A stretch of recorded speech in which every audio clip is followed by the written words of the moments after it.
Happy Saturday, everyone. Just got out from watching A Working Man. This is the latest Jason Statham action movie directed by David Ayer, who also directed The Beekeeper, among tons of other films that you may like or not like. But most of his movies I really enjoy. But A Working Man is exactly what I was hoping it to be, and it delivered on that.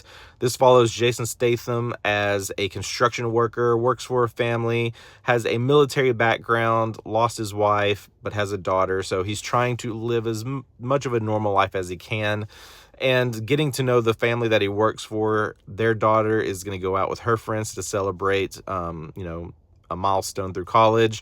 And he just makes a promise that, if something were to happen to her ever, that he would have her back. And that's the story that we get. And that's what you see in the trailer. And then this movie just escalates from there in all of that classic action moments that you can think of. David Harbour has a pretty cool cameo role in this, serves a purpose, but adds a little bit of comedy to it as well. There are elements of this, as I was watching this, I started thinking of what would we do if we remade a Rambo movie? Because there's a lot of stuff, especially when you get into the military side of things. For some reason, I kept thinking of Rambo in those movies.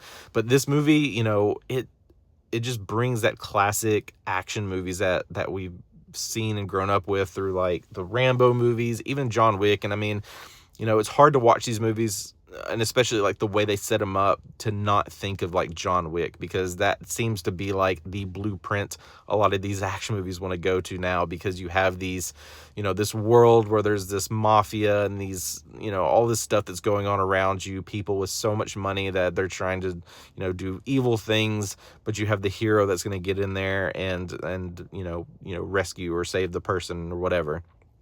And that's definitely what you get here. I mean, this follows that classic hero story, and it potentially sets it up for a sequel, which is quite fascinating. I mean, it's definitely keeping Jason Statham employed, because I think we're getting a Beekeeper sequel as well. So I'm very curious to see how far these things can go and what they'll do with these stories, because I hope that they just don't reuse the same thing over and over again, because I think if they do that, people will get bored. But hopefully they can elevate, if this does get greenlit for a sequel, hopefully they can elevate it. I need to look more into The Beekeeper too, because that was one I actually enjoyed and could see myself revisiting from time to time. So yeah, these are great action movies. The story's easy enough to follow. Yeah, it's not a perfect movie. There's a lot of little things that stood out that I can nitpick, but I still had a fun time watching it. So if you saw Working Man, what did you think? Let me know in the comments below. Do you like these movies? What are you excited to check out later? All right, we'll see you soon.